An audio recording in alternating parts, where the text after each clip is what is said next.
Ahoj Janka. Čaute. Čo by si mi odpovedala na otázku, či merať alebo nemerať firemnú kultúru? Dobrá otázka, ľahšiu nemáš. Ak to má byť krátka odpoveď, tak ja by som povedala nemerať. Ak to má byť dlhá odpoveď, tak by som aj vysvetlila, že prečo nemerať. Veľmi často sa hovorí o tom, že tá kultúra má vplyv na výsledky. Ale vo finále to, čo nás najviac zaujíma, sú tie výsledky samotné. A svet je plný firiem, ktoré majú brutálne dobré kultúry a brutálne zlé výsledky. A takisto je plný firiem, ktoré majú príšernú kultúru a výborné výsledky. Ja by som povedala, že tie výsledky sa merajú podstatne ľahšie ako kultúra. A tú kultúru robíme preto, že nejakú ju chceme.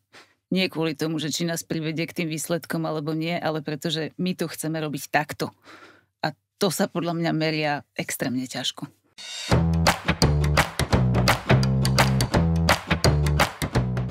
No ty sa venuješ kvalitatívnemu výskumu a aj zberu dát a výskumu zanetenosti alebo engagementu zamestnancov vo firmách. Chcela by si ešte niečo o sebe pridať? Čomu sa venuješ ďalšiemu?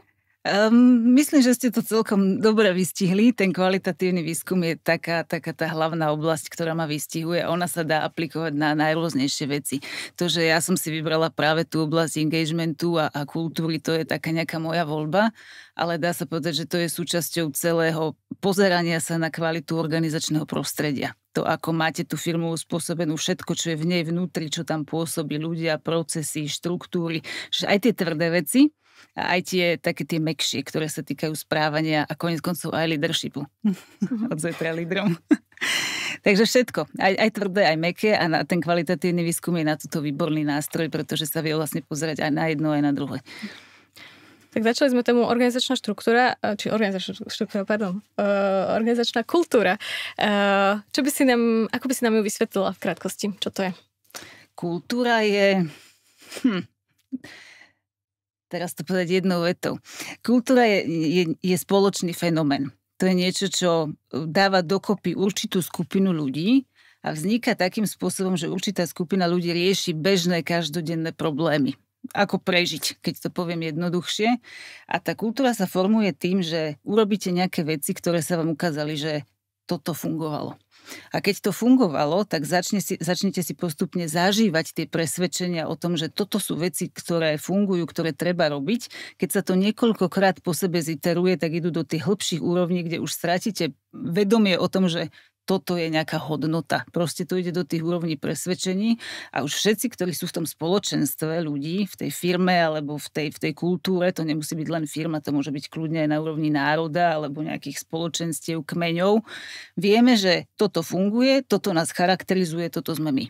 Takže je to také prirodzené pre tých ľudí, ktorí sú vlastne v tej firme. Je to prirodzené a čo je dôležité, že je to kolektívne. To znamená, že tam je ten shared meaning.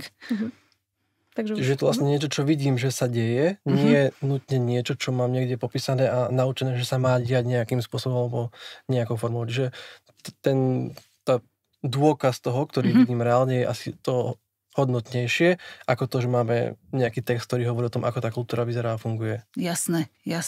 Dokonca je extrémne ťažké ten text urobiť, pretože si predstav, že prídeš, ja vždy tú kultúru chápem tak, že si predstav, že prídeš do krajiny, ktorá ju má úplne inú ako to, z čoho ty vychádzaš. To sú tie culture shocks.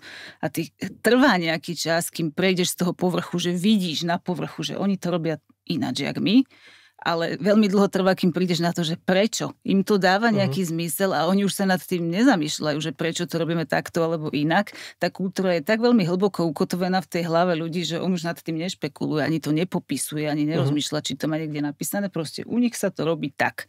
A keď tam ty prídeš ako outsider, tak trvá nejaký čas, kým si vyšpekuluješ, že im to dáva zmysel a v tom kontexte, v ktorom oni sú, že u nich toto fungovalo a preto to robia takto. Tam je veľmi dôležitý ten element úspechu. K tomu sa môžeme potom ešte vrátiť, že vlastne vždy je tam to utvrdzovanie kultúry prichádza v tom momente, keď vidím, že toto funguje.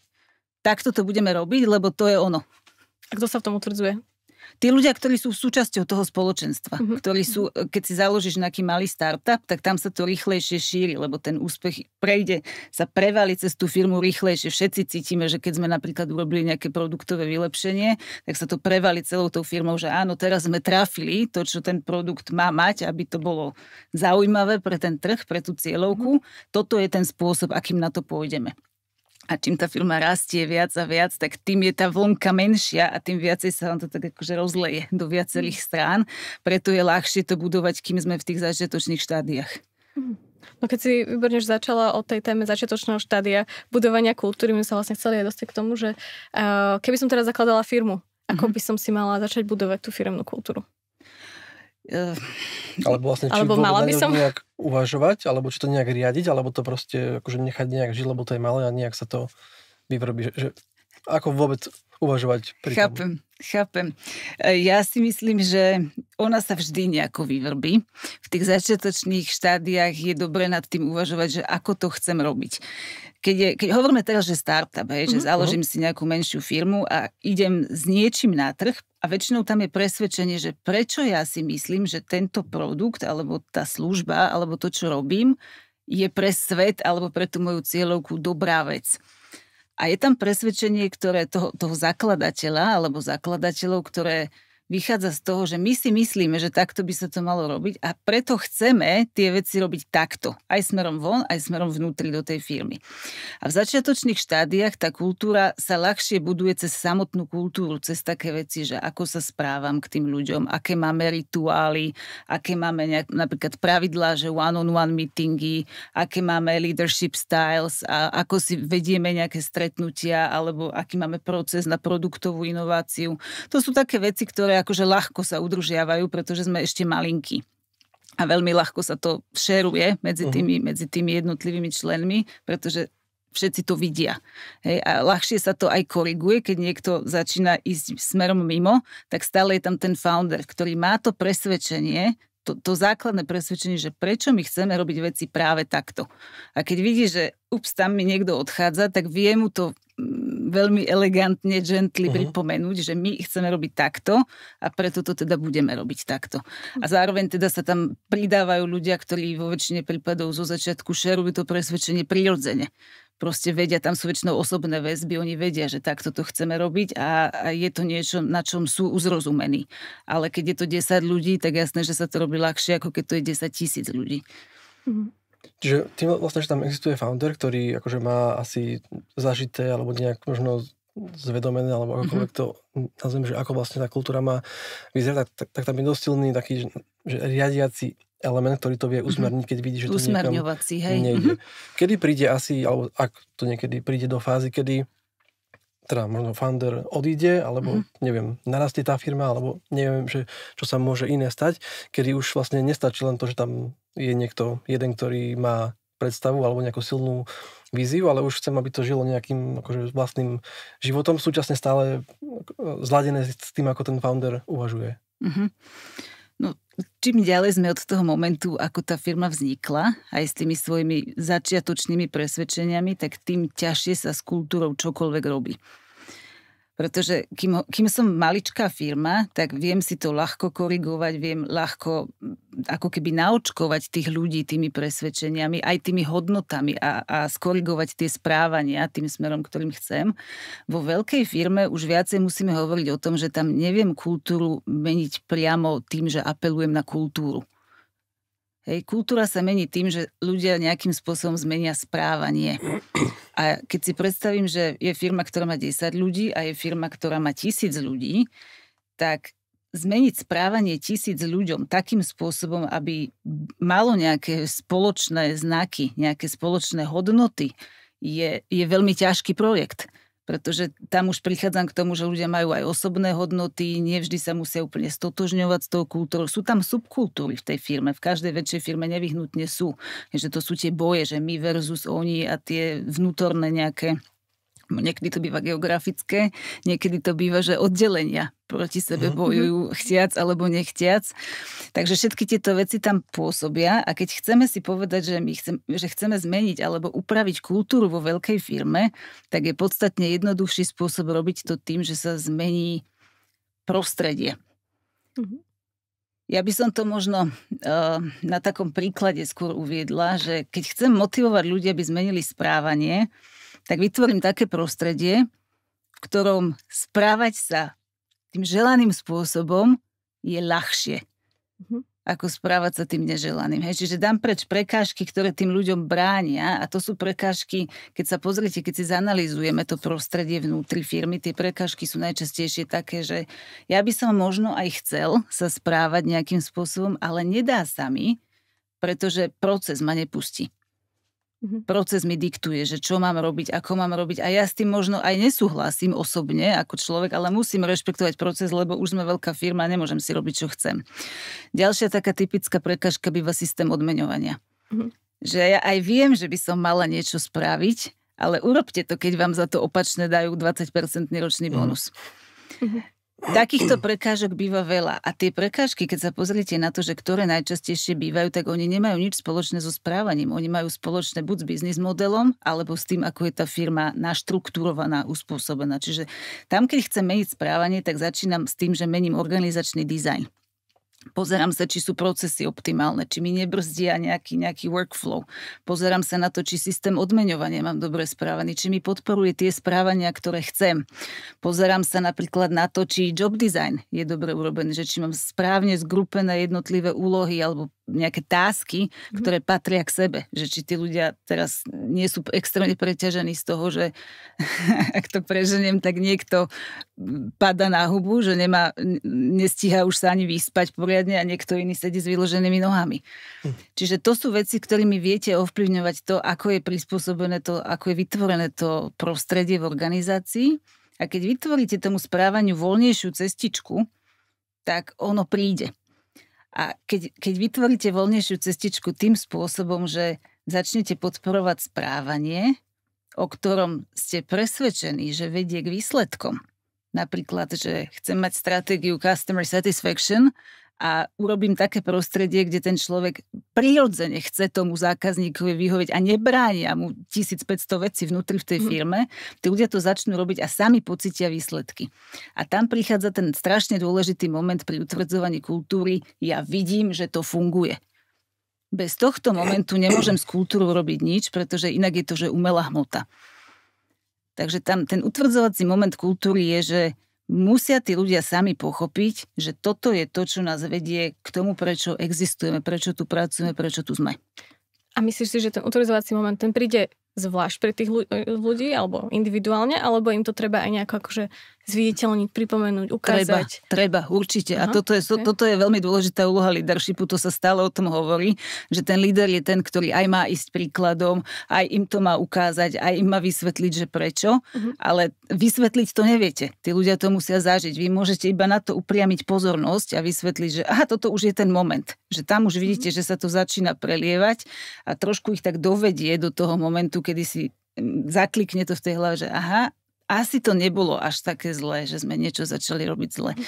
Čiže pre mňa, čím väčšia je firma, tak tým menej dosiahnete tým, že sa snažíte zmeniť kultúru, tým, že tlačíte na ľudí, že treba zmeniť správanie. Upravím prostredie a to správanie príde. Ja mám na to takú dobrú storku, jak moja babka bývala na Trnavskom mýte, tam, kde je ten podchod oproti tržnici. A ja som sa narodila v 84.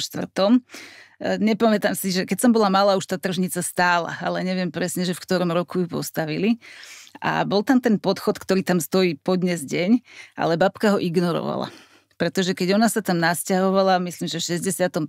ten podchod nebol a ona mala vo zvyku chodiť oproti na trh krížom cestu, tam bolo iba námestie.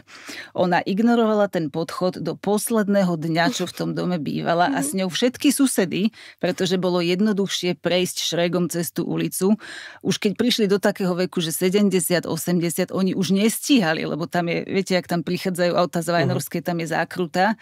A tie dôchodkyne, to bola taká tá typická klasický layout, že fialové vlasy, nákupná taška a bežím do tržnice. Všetky šli krížom cez tú cestu. Niekedy jeden čas tam magistrát dal takú betónovú zábranu. Oni to preliezali. Pretože tade je to bližšie. Áno. Okay. A to je to isté, čo chceme v tej firme urobiť, že vy môžete tam urobiť podchod, ale tým podchodom tí ľudia nepôjdu, pretože je logickejšie, príjemnejšie, jednoduchšie. Kúknem, nič nejde. A už ja idem cez tú cestu. Či ma čo zrazí je vo hviezdách, ale mám to ja príjemnejšie, je to pre mňa jednoduchšie. Takže keď začneme ignorovať tie podchody a urobím tade koridor, kde je ľuďom príjemné a normálne chodiť, tak vlastne validujem to správanie, ktoré mi vedie k tomu, dojdem do tej tržnice, hej, a ostatné veci uspôsobím, ak je moja priorita, že chcem nadradiť tých ľudí a nie dať ich do podchodu, aby obchádzali 4 kilometre okolo, tak vlastne spravím dobrú vec tým, že vlastne to prostredie nachystám pre to správanie, ktoré chcem. Mhm.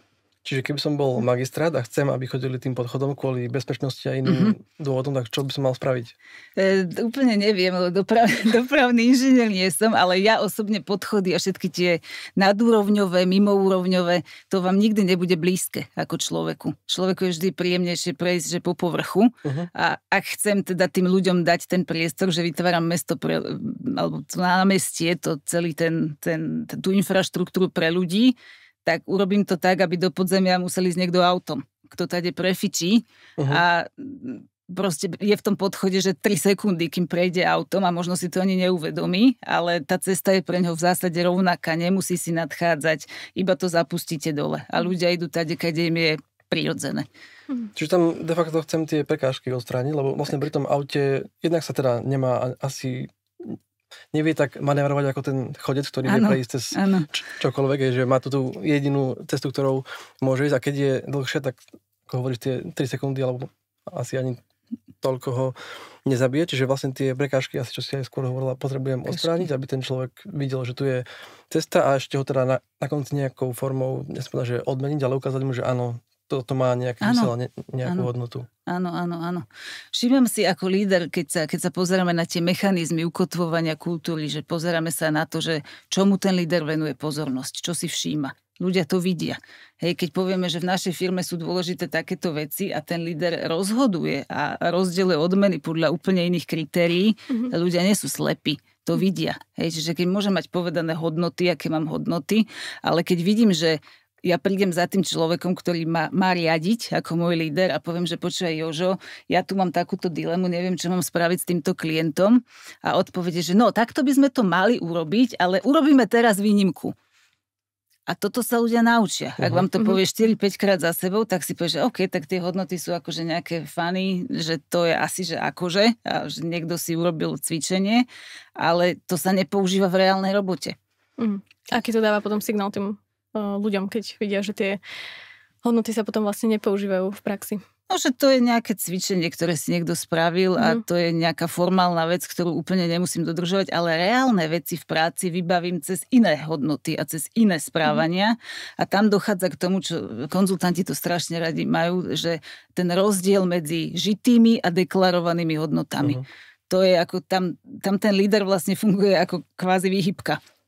On je ten, pri ktorom si to všímam a vidím, že keď on mi povie, že takto to máme a takto by sme to mali robiť, tak bohužiaľ aj tomu klientovi, ktorý od teba chce niečo, čo je v rozpore s našou stratégiou, budeš musieť povedať, že toto my nespravíme. Tak to je, že som ako true to the values. Hej, a možno, že to nebude príjemné mu povedať.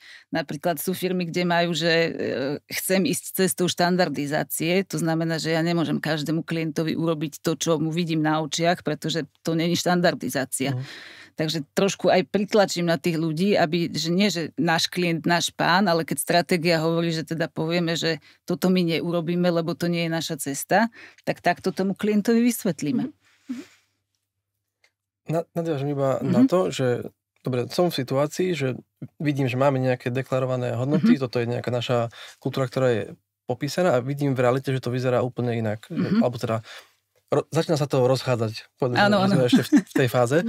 A čo s tým môžem teraz nie z pohľadu toho vedenia, lebo to je väčšinou presvedčené, že to je v poriadku, že to má takto fungovať. Ale teda som nejaký akože náhodný človek vo firme a vidím, že tam nastáva rozkol. Čo s tým môžem spraviť? To je možno jedna otázka. A druhá otázka, že akú úlohu v tom hrá vlastne ten môj vnútorný pohľad alebo nejaké moje nastavenie v tom gape, ktorý nám tam vzniká. No, ja si myslím, že keby som takéto niečo začala cítiť vnútri vo firme, tak veľmi záleží od toho, aké má tá firma vybudované komunikačné mechanizmy, že či ja mám niekde priestor toto povedať. Dnes začína byť trend, že tá komunikácia nejde len z hora dole, ako pushing, ale že majú ľudia aj priestor povedať, čo si myslia. Či už je to náš vlastnému šéfovi, že na nejakom one-on-one meetingu toto môžem v rámci nejakého dôverného rozhovoru povedať, že toto sa mne vidí, ale vždy treba k tomu pridať aj tie konkrétne zážitky. Lebo mne sa zdá, nie je dobrý argument vlastne v žiadnom organizačnom prostredí. Takže tam treba pridať konkrétne pracovné veci, kde nie že sa mi zdá, ale kde som videla, že reálne rozhodovanie sa riadi niečím iným, ako sú tie deklarované hodnoty. Čiže to treba mať spísané. Druhá alternatíva je firmy, ktoré majú také veci ako že town hall alebo ask me anything, kde príde CEO. Buď sa to robí tak, že na oko, že tam všetci sa tam postavia a robia ako, jak sa to volá, kompars. A reálne každý vie, že sa tam nemôže pýtať, to je jedna poloha, alebo druhá poloha, že sú firmy, kde naozaj tá otvorenosť je a môžete sa opýtať hocičo, aj keď to pre toho CEO to možno nebude príjemná otázka. Čiže túto škálu si vyhodnotím, že kde tá moja firma je na tejto škále, no ak nič také neexistuje, tak viem, kde tá firma je, ale keď je priestor niečo takéto sa opýtať, tak kľudne by som to predniesla priamo tam. Pretože to je skrátka. Dostane sa to až hore k tomu vedeniu a vedenie veľmi často takéto veci chce počuť. Ak je to líder, ktorý má záujem otvárať tú komunikáciu a tie klapky aj smerom z dola hore, oni to väčšinou povzbudzujú, ak to myslia naozaj vážne, pretože vedia, že je tam určitá prirodzená bariéra. Aj v tých najotvorenejších organizáciách je ťažké na takom meetingu zdvihnúť ruku alebo napísať do slajda, že šéfe, čo bude s týmto? A ešte niekedy aj podpísať sa je ťažké. Sú ľudia, čo na to nájdu odvahu, ale keby som ja teda zaznamenala, že začíname sa odchylovať od toho, čo sme chceli a ako sme si povedali, že to chceme robiť, tak na takomto fóre, aby som to kľudne povedala. Čiže potrebujeme to začať ukazovať a teda čo najkonkrétnejšie, nielen tak, že tak nejak to cítim, ale že tuto som videl reálne. Zážitky. V každom organizačnom prostredí si myslím, že je extrémne dôležité držať sa tých behaviorálnych vecí, čo sa ozaj stali. Že nemalovať si nejaké vzdušné zámky, aký chceme byť, akú chceme mať kultúru. To sú všetko také chiméry. My potrebujeme robiť day-to-day business a aj tá kultúra sa utvrdzuje v tých každodenných veciach, ktoré reálne robíte prakticky. Čiže keď napríklad niekto si chce povedať, že my si ideme robiť hodnoty, tak nie tak, že máme kartičky a vyberieme si, ktoré sa nám páčia, ale tak, že čo sú veci, pri ktorých sme váhali, ako sa rozhodnúť v poslednom období. Tie dilemy, ktoré sme nejakým spôsobom riešili, kde sme nevedeli, že či doprava, doľava a ako sme sa rozhodli, podľa čoho sme sa rozhodli, čo bolo pre nás dôležité pri tom rozhodovaní. Čiže aby si to vlastne ľudia vedeli tak viac uchytiť, že ako budem ja sám sa budem rozhodovať na budúce, čiže v zásade môžeme si dať nejaký príklad, ty si hovorila, že či je zákazník náš pán, alebo ideme s tou štandardizácie, hej? Takže na budúce, keď budem v takejto situácii, čo bude pre nás ako firmu dôležitejšie. A tým pádom ja, ako keď som na tom helpdesku, tak ja sa cítim oveľa silnejšia v kramflekoch, keď viem, že tá firma za mnou stojí a že ja môžem tomu klientovi povedať a že to není zlé, že ja mu poviem, že tak toto nie, lebo. Že nemusím mu splniť všetko, ale zase to závisí od toho, aká je stratégia. Keď je stratégia, že áno, musíte, pretože sme naozaj, že všetko ideme pre toho klienta a chceme to aj customizovať, aj urobiť tie ústupky, tak vtedy zase viem, že musím, čo povie, tak to musím urobiť. Ale potrebujem tú podporu, že kam vlastne, že z ktorej, a tam už je cítiť, že tie hodnoty s tou stratégiou sa vždy musia nejakým spôsobom prepájať. Že to bez toho sa nedá, lebo musím vedieť, kam chcem ísť. Takže tie hodnoty vlastne by nemali byť len také slová? No jasné. Slova na stenu? Áno, to je takéto klišé, že hodnoty máme. A fungujú. Čiže za tými hodnotami musí byť čo? Za tými hodnotami by mali byť reálne day-to-day veci, ktoré sa v tej firme riešia, reálne rozhodnutia, prečo keď mám nejakú dilemu, prečo sa rozhodneme vyriešiť takto. Tá odpoveď, že pre nás je dôležité toto, takže to riešenie bude takéto. Čiže to správanie vlastne. To správanie. Ako sa budem správať vlastne. Hej, ako sa budem správať. Môžeme sa ešte posunúť vlastne k takému tretiemu prípadu asi, nad ktorým sme s Lenkou uvažovali, a to je, že som v nejakej firme, som tu, neviem, 12-15 rokov, nejako to funguje, ale teda nemáme ani slova na stene, ani nejak popísanú tú kultúru, ale asi by som chcel... To je čo za firma? To je nový prípad. Ty sa ešte teraz stretneš. A chcel by som mu teda nejakým spôsobom popísať.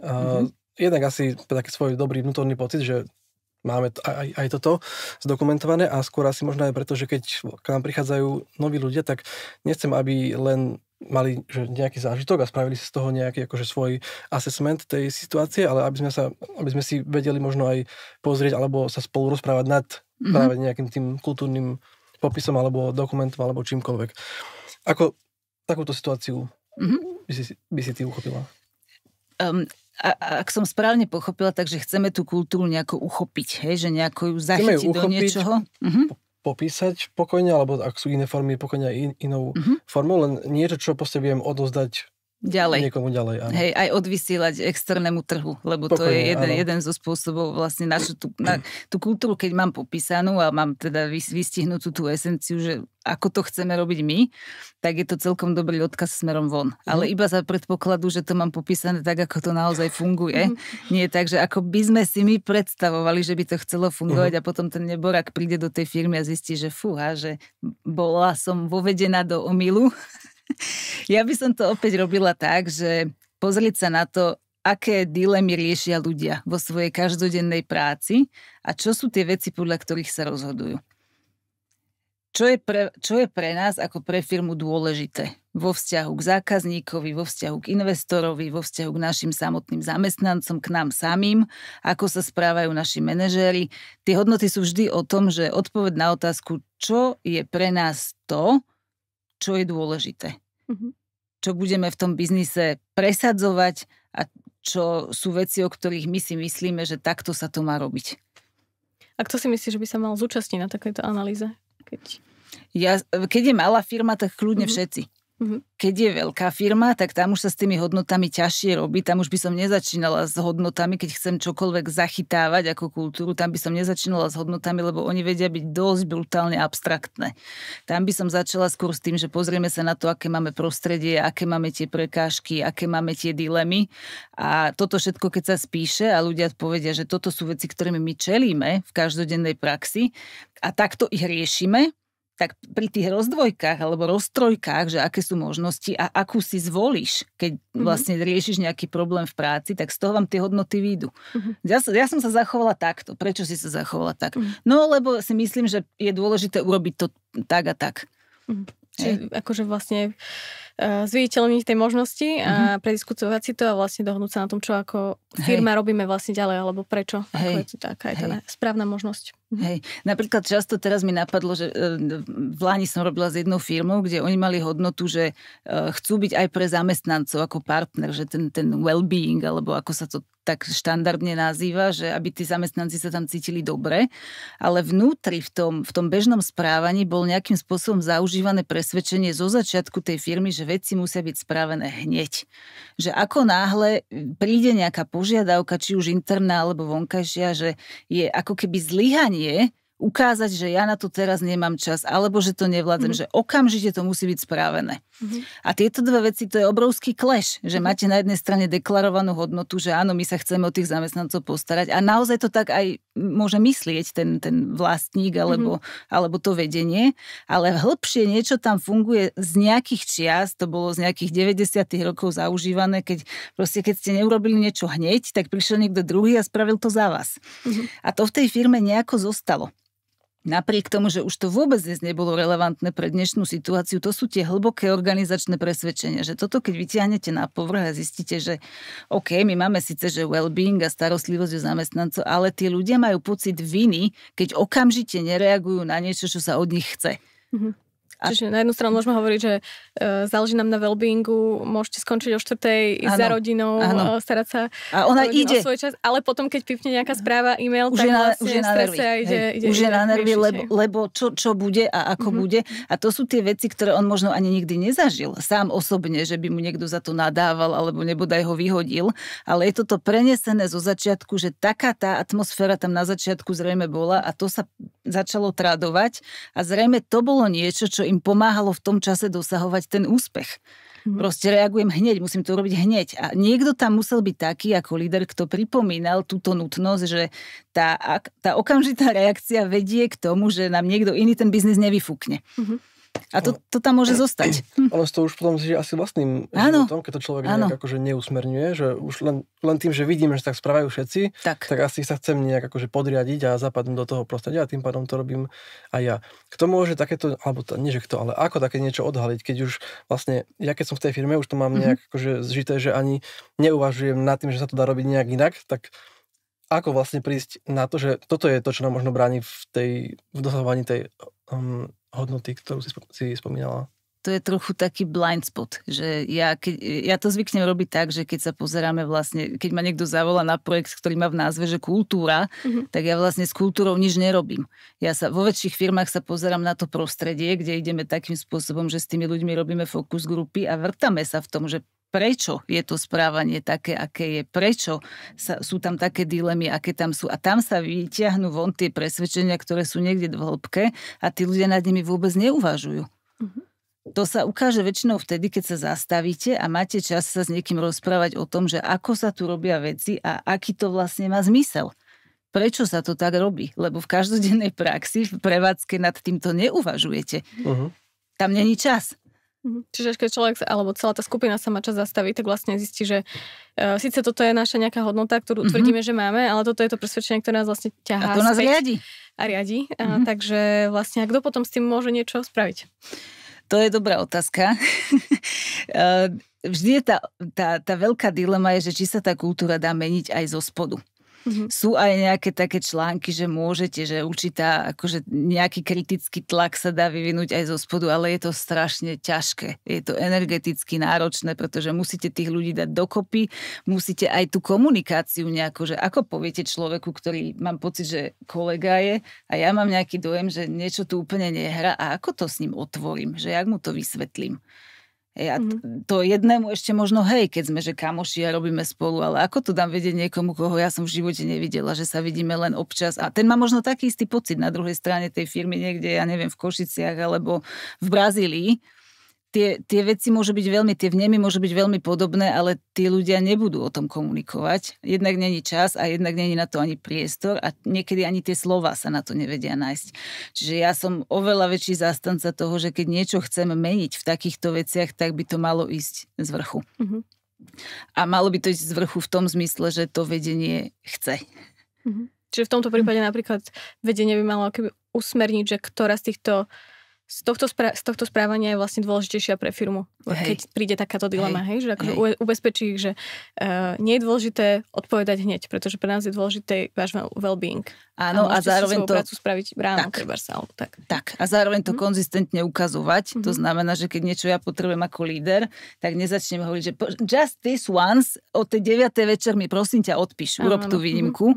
To je tá, neviem, jak to volajú, že autentickosť toho lídra, že ak chcem, aby naozaj tí ľudia mali pocit, že toto je safe, tak ja nemôžem robiť takéto vylomeniny, pretože tým narúšam ten princíp dôvery, že naozaj toto presvedčenie tu panuje, že nemusím o 9. večer robiť, keď niekto pískne. Ešte by som nadviazal teda na tú kultúru, že nejak som sa s ľuďmi porozprával, pochopil som, že ako asi uvažujú, čo nás možno trápi, čo nám nefunguje a podobne. A teraz chcem to nejak akože teda spísať do niečoho odovzdateľného. Akú formu by to mohlo mať, aby to malo nejakú hodnotu? Okrem 5 podstatných mien, ktoré sú transparentnosť a iné ešte. Ja by som ani podstatné mená nevolila. Už keď tak niečo s tými hodnotami robiť, tak možno skôr slovesa. Aby tam aspoň bola tá nejaká činnosť, že ako chcem robiť tie veci a že ktoré chcem robiť. Napríklad, že na čom nám záleží. Hej, a povedať niekedy to dávajú ako heslá, niekedy to dávajú ako podstatné mená, to je strašne abstraktné. Čím viacej sa vieme dostať k tomu, že čo to konkrétne znamená v tej praxi, tak tým lepšie. Hej, keď si poviem, hodnota je, že bezpečnosť. Tam môže ísť, že všetko do toho. Ale teraz čo myslím, že bezpečnosť, pre koho, akým spôsobom, čo najviac to vyšpecifikovať, aby som vedela povedať, že ako ten zamestnanec, keď riešim nejakú dilemu v práci, tak ako ja viem to nejako zainkorporovať tú bezpečnosť do môjho vlastného rozhodovania. Čiže práve cez tie príbehy, príklady, niečo sa reálne deje, alebo by sa mohlo diať, tak to popísať tak, aby si ten človek vlastne vedel to stiahnuť na seba, na tú svoju situáciu. Aby si vedel predstaviť, že čo to znamená pre mňa. Jeden stojí na linke a plní zubné pasty. A čo to pre ňoho znamená, že tolerancia, alebo well-being, alebo ja neviem, čo ešte všetko. Integrita sa často dáva, inovácie, to je ďalšia vec, že potrebujeme to trošku pretaviť tak, aby ten ktokoľvek tej firme vedel, že pre mňa to znamená toto. A ten spôsob, ako sa to pretavuje, je práve cez ten leadership, že on by mal vidieť to na tom svojom šéfovi, že aj tento dodržiava. Takže ten akýkoľvek dokument formálny, ja si myslím, že viac ako jednu stranu určite nemusí mať. Aj akože firmy si to radi dajú, že pekne naformátovať, ale k tomu nemusí byť, že kompletný celý výkladový, pretože tam je skôr dôležitejší ten shared meaning, že aby si manažéri, hlavne teda čím vyššie a potom delegovať to na tie nižšie úrovne, aby mali medzi sebou vykomunikované, že čo to znamená v tej každodennej praxi, čo to znamená pre finance, čo to znamená pre výrobu. Hej, že dávať to do tých rôznych, tú jednu hodnotu, tú bezpečnosť napríklad, dávať to do tých rôznych kontextov, čo to znamená pre nás. A toto je lepšie, keď si robia samozrejme spolu, keď sú v jednej miestnosti a potom sa to viackrát zopakuje, keď sú dole na tých akože nižších úrovniach. Ale týmto sa samotné správanie nezmení. Ako môže sa s tým urobiť nejaké spoločné chápanie, že čo je pre nás dôležité, ale ak chcem vo väčšej firme vzdialenejšie od toho momentu foundera nejakým spôsobom vplývať na zmenu správania, okrem tohto je oveľa dôležitejšie to hranie sa s prostredím. Niekedy, keď zmením bonusový systém, tak ľudia sa tak rýchlo začnú správať ináč, pretože ten podchod proste funguje to. Takže nestačí vlastne tie hodnoty nájsť cez nejaký workshop alebo niečo, kde sa to akože odprezentuje alebo zosumarizuje, ale dôležitejšia je potom tá implementácia. Tá implementácia. Hej, to zosumarizovanie, to je vyslovene, aby z toho bol jeden pekný dokument, ktorý môžem odprezentovať na dni otvorených dverí alebo na nejakému kandidátovi, ktorý prichádza, lebo tam to neviem dať do toho denného, pretože on ešte tú firmu nepozná. Hej, ale pre ľudí, ktorí tam pracujú, toto v podstate nemá význam. Normálne si nikto nevytiahne z váčku manuál, že aké máme hodnoty, keď stojí pri linke, alebo keď rieši nejakého zákazníka. To musí byť v tej hlave. A ty si v jednom svojom príspevku, ktoré sa mi veľmi páčilo, na LinkedIn mala, že tiež vlastne sa to týkalo tejto témy, že hľadanie hodnot ako keby sa nerobí cez žiarivé workshopy.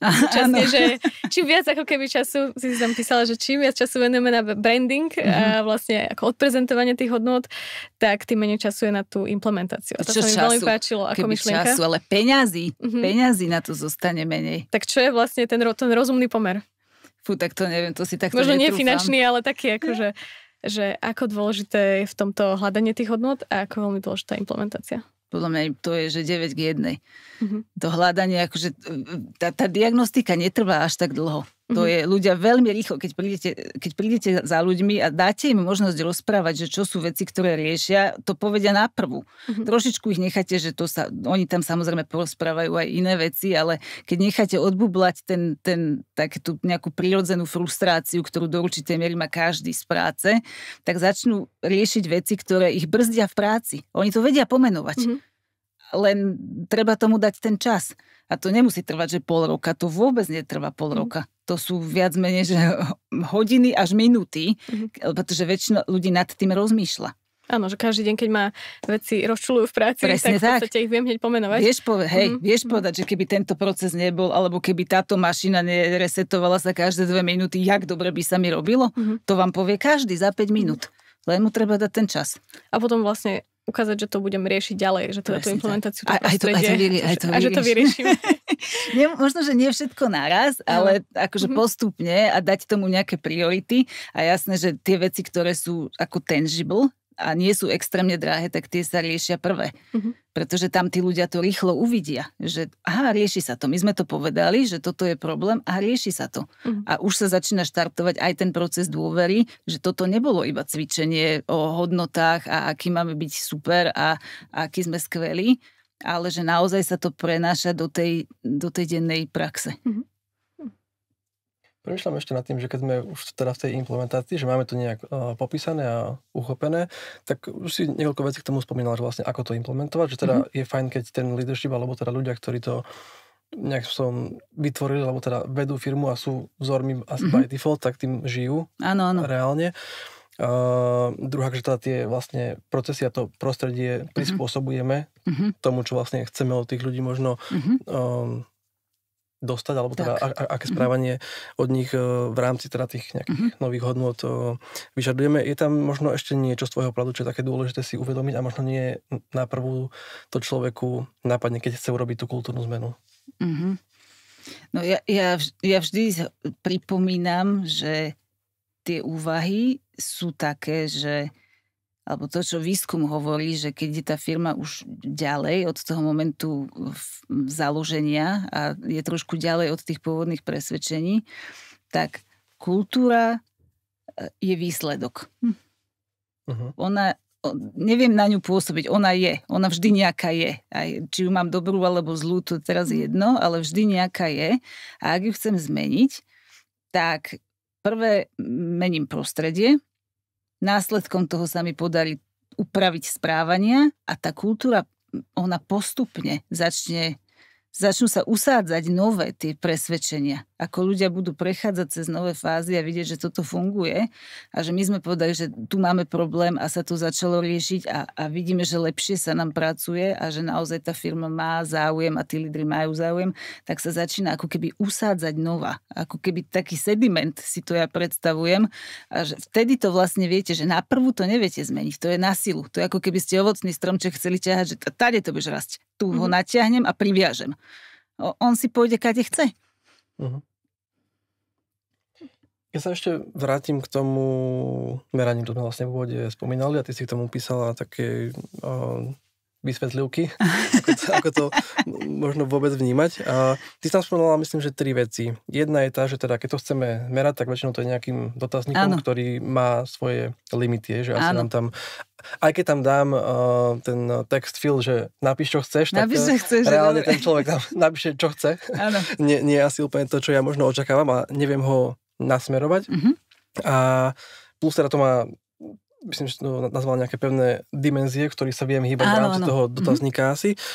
A súčasne ešte tam si hovorila, myslím, že o porovnávaní, že keď už má niečo číslo, tak viem to číslo porovnať. Ako to robiť inak? A teraz poviem, že čo je otázka, lebo som sa spýtať, že aby som sa vedel porovnať, ale to si trochu kontradikujem, ale že ako to urobiť inak, aby som mal nejakú hodnotu z toho vlastne výstupu a z tej spätnej väzby, okrem čísla. Pri týchto všetkých meračkách a diagnostikách je dôležité zistiť, že čo sú tie aspekty kultúry, ktoré mne vplyvajú na výkon. Výkon v zmysle tom, že ja mám nejakú stratégiu, tu chcem implementovať a teraz, že za ktoré nitky v tej kultúre ja mám začať ťahať, aby sa mi ten efekt začal ukazovať na výkonnosti. A limit toho dotazníka, prečo ja som to tak, že ja to tak vo všeobecnosti, že hejtujem, ale to neznamená, že neexistuje dobrý spôsob, ako to zmerať, ale tie všeobecné, že máme jeden dotazník a ním prejdeme 300 firiem, tie nie sú dobré, pretože tie dotazníky majú väčšinou 2 až 5 dimenzií. Taký ten, čo sa najviac používa, je ten, čo má vlastne iba 2. Jedno je, že orientácia smerom von a smerom dnu, čiže na vnútorné alebo vonkajšie prostredie a potom tá druhá dimenzia je, že stabilita a flexibilita. Hej, a z toho vám vznikne kríž. Všetko v organizačnom správaní buď kríž alebo pyramída, nič není. Toto je kríž a vlastne padnete do niektorého z tých 4 kvadrantov. Toto sa používa asi v 80% diagnostík, sú aj iné, ale nechcem ísť do nejakých detailov. A teraz tieto 2 dimenzie, keď si zoberiete, že čo vlastne hovoria o tej kultúre. Popravde, akože netuším z toho, lebo viem si predstaviť, že keď mám 200 ľudí, teda ak to bola otázka, áno. že keď mám 200 ľudí vo firme, tak proste každý odpovie podľa toho akože svojho nejakého možno aj pocitu, alebo toho, čo sa jemu spája s tým slovom, alebo s tou otázkou, a nie je to akože že porovnateľné podľa mňa úplne medzi tými. To je jedna vec, že ako to kto pochopí, a druhá vec je, že v tej firme môžu byť úplne iné dimenzie, ktoré majú vplyv na tú výkonnosť. To vôbec nemusí byť o tom, že či je interne alebo externe orientovaná. Tam môže byť napríklad, že do akej miery sa ľudia rozhodujú na základe osobných preferencií alebo nejakých profesionálnych faktov, dát. Hej, to je úplne relevantná dimenzia v tej kultúre, že či ja sa rozhodnem, Lukáša mám rada, tak tento business proposal ide, a ty sa mi neľúbíš, tak ten dáme trocha dozadu. Alebo inovácie. Hej, že aký máte ten spôsob streamlinovania tých inovácií, čo všetko ovplyvňuje, že ktorý nápad ide, ktorý nápad nejde. Hej, a keď mám napríklad firmu, ktorá ide tou cestou inovácie, no ja neviem, že či mi nejako extrémne pomôže ten kríž s tými, že ja som tu bod 2.5, tam môžu byť iné veci. A preto ja hovorím, že v tých dotazníkoch je riziko, že si nevšimnete veci, ktoré vám brzdia, nielenže kultúru. Kultúra nejaká je, vždy nejaká je. Ale výkonnosť vám môžu brzdiť. Alebo môže byť v tej kultúre nejaké elementy, ktoré jednoducho tým, že ľudia takto uvažujú a takto sa rozhodujú a takto sa správajú, tak normálne bojkotujú implementáciu tej stratégie. A keď urobíte takýto dotazník, to nemáte šancu zistiť. Čiže tam je ťažké je vlastne nájsť, že čo je tá naša dimenzia, v ktorej mám začať robiť zmeny. A keď už mi niekto prinesie ten dotazník a povie, že ja meriam tieto dve, no tak mám na výber z týchto dvoch, ktoré môžem ovplyvňovať. Tam už nevymyslím niečo ďalšie. A ak vymyslím, tak to bude, že to si môžem dať kotlík a môžem nad ním čarovať a bude to zhruba rovnaký efekt. Čiže vlastne tým dotazníkom, alebo teda nie každým, ale povedzme, že tým, čo si ty popísal, tak vymedzím to ihrisko, v ktorom ten človek môže uvažovať, a ten problém môže byť niekde úplne inde. Môže byť všade okolo, tak, teoreticky. Presne tak. A toto je ten základný dôvod, prečo ja hovorím, že opatrne s tými dotazníkmi. Ak aj niekto si to chce spraviť, fajn, ale to není, že Biblia, podľa ktorej idem. A veľmi často firmy potom sklznú do toho, čo si sa pýtal na tie benchmarky, že oni si povedia, že Ježiš, ale tu máme v tomto máme iba 73% a to je nejak málo. Tak, že kam sa chceme zlepšiť?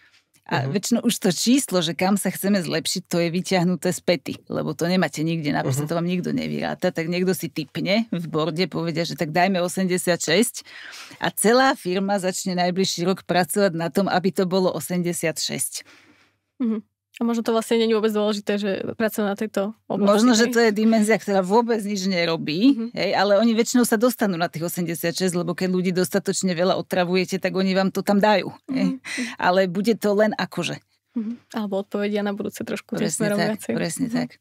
Ja si pamätám, že pred časom som mala taký projekt, kde došiel CEO a povedal, že my máme prieskum, ktorý vyšiel, že všetci sú happy. 97%, aj kultúra bola dobrá, aj engagement, všetko bolo normálne, že zelené, krásne, nebolo čo riešiť. On hovorí, že mne sa to nejak nevidí. Že tam niečo musí byť. No bolo, lebo už v tom určitom momente ľudia boli z toho dotazníka tak otrávení, že stále sa ich pýtajú to isté a tie zmeny nechodili a oni si navykli, že keď tam dám zelené, tak budem mať pokoj. A toto je fenomén v mnohých firmách, že keď začne, teraz je taký aj ten trend, že sa posielajú také krátke prieskumy, že už tie dlhé nie sú veľmi v móde, alebo len raz za rok, za dva, ale sú krátke. Furt niečo, že teraz máme na toto, teraz máme na toto a ľudia to vyklikajú, ale ak to vyklikajú, tak zároveň je to záväzok, že s tým niečo treba robiť. Čiže keď tam vlastne nevidia ten ďalší krok, a to nemusí byť nutne implementácia, ale aspoň, že dobre, o tomto vieme, len možno teraz nie je priestor, alebo čokoľvek, ale že minimálne majú tú spätnú väzbu, že áno, toto sme zaregistrovali. A už keď ho posielam, tak musím si to dopredu s tým bordom prejsť, že OK, keď niečo vyjde, tak máme peniaze na to, aby sme niečo spravili. Lebo ak nemáme, tak na čo tých ľudí budeme otravovať? To je ako ten krok 1, to ako keď dizajnujem produkt, že pre koho to bude, na čo to bude a nie, že potom už riešim, keď to je hotové, že nerobí to, čo to má. To je presne to isté. Dobre, napadne ti len niečo ešte? Tej kultúre všeobecne? Myslím si, že sme si prešli celkom dosť vecí a ja by som to pokojne aj tak akože uzatváral pomaly. Je to také, čo by si ty chcela spomenúť, že je to pre teba dôležité odovzdať takéto? Fúha, to je ťažká otázka.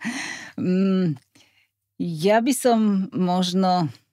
nie, to je ťažké. Ja som chcela hovoriť aj o tom, že aký je rozdiel medzi kultúrou a klímou.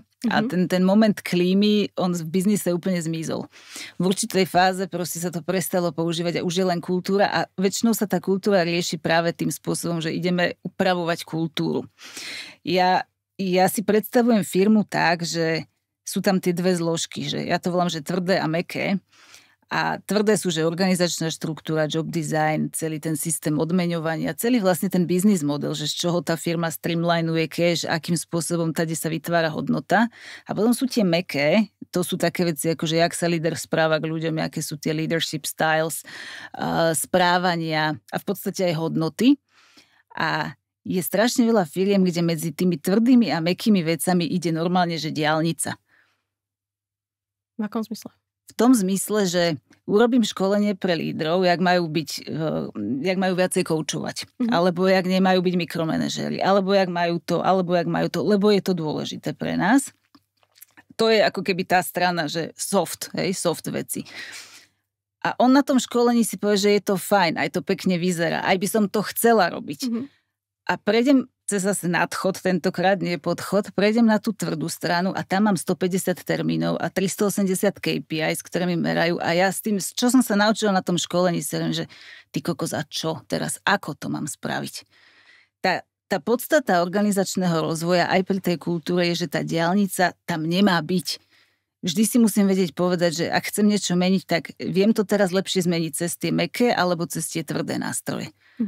A kultúra paradoxne, napriek tomu, že je mäkká vo svojej podstate, tak často sa lepšie rieši cez tie tvrdé. Takže vždy, keď hovoríme o tom, že ako niečo zmeniť v tej firme, tak ja si predstavím tú diaľnicu a pozerám sa, že aká veľmi v tejto konkrétnej firme na tej diaľnici je premávka. To môže byť taká dedinská cestička, kde raz za pol dňa prejde auto, ale to kľudne môže byť, že 6-prúdovka. A v niektorých firmách je, a to je presne ten problém, prečo lídri potom majú problém s tým, že niečo som sa naučil, aj to chcem, aj to odo mňa chcú a ja to neviem urobiť. Že to nie je v súlade vôbec s tými ďalšími technikami. Hej. No tvrdé a mäkké musia spolu pasovať. Čiže to je zase spätne vlastne to prostredie, ktoré ma asi obmedzuje do nejakej... Presne tak. Okay. Čo bolo pre vás najzaujímavejšie z tejto epizódy? Je nejaká taká myšlienka na záver, ktorú by ste chceli ešte tak zviditeľniť? Ja si myslím, že asi ani nie. My sme hlavne teba počúvali, lebo ty si mala najviac vlastne myšlienok teraz. Ja som vás vlastne nepustila. Áno, takže skôr ja som si najviac asi odnesla, nad čím budem určite rozmýšľať, je vlastne to utvrdzovanie toho, neviem, ako sa to presne nazvala, utvrdzovanie toho výsledku, že to má zmysel a že tá kultúra sa mení. Neviem, či si tomu dala nejaký taký špecifickejší termín? Podľa mňa to je takto fajn. Čiže zažiť ten pocit úspechu a to tú kultúru utvrdzuje. A že ako to ako líder môžem ukazovať vlastne tomu týmu alebo tej firme. A Lukáš, ty si čo odniesol? Ja mám niekoľko vecí. Ten úspech mám poznačený prvý, ako si už spomenula. Ale mám tam ešte ten vlastne pozrieť sa na kultúru aj cez to, že ako vlastne fungujeme vnútorne, čo sú tie procesy, ktoré či už nám pomáhajú v tom správaní, alebo teda sú to tie prekážky a nepozerať sa iba na ten akoby výsledný krok, že tu je o našej kultúre krabička, nejaký článok, ale že reálne, čo sa vlastne v tej firme deje a ako tie veci vieme prepojiť práve cez tie konkrétne príbehy, že čo vlastne, keď už máme teda nejaké hodnoty, že čo sa za nimi skrýva a ako tie hodnoty sa realizujú proste v HR, u financií, u developerov, u CEO, to je jedno, kdekoľvek. Tak ti ďakujeme, Janka. Bolo to veľmi výživné, my sme sa veľa od teba naučili. Ďakujeme, že si prijala pozvanie do našeho podcastu a teda počujeme sa pri ďalšej epizóde Od zajtra lídrom. Ďakujem, Janka. Ja ďakujem ešte raz.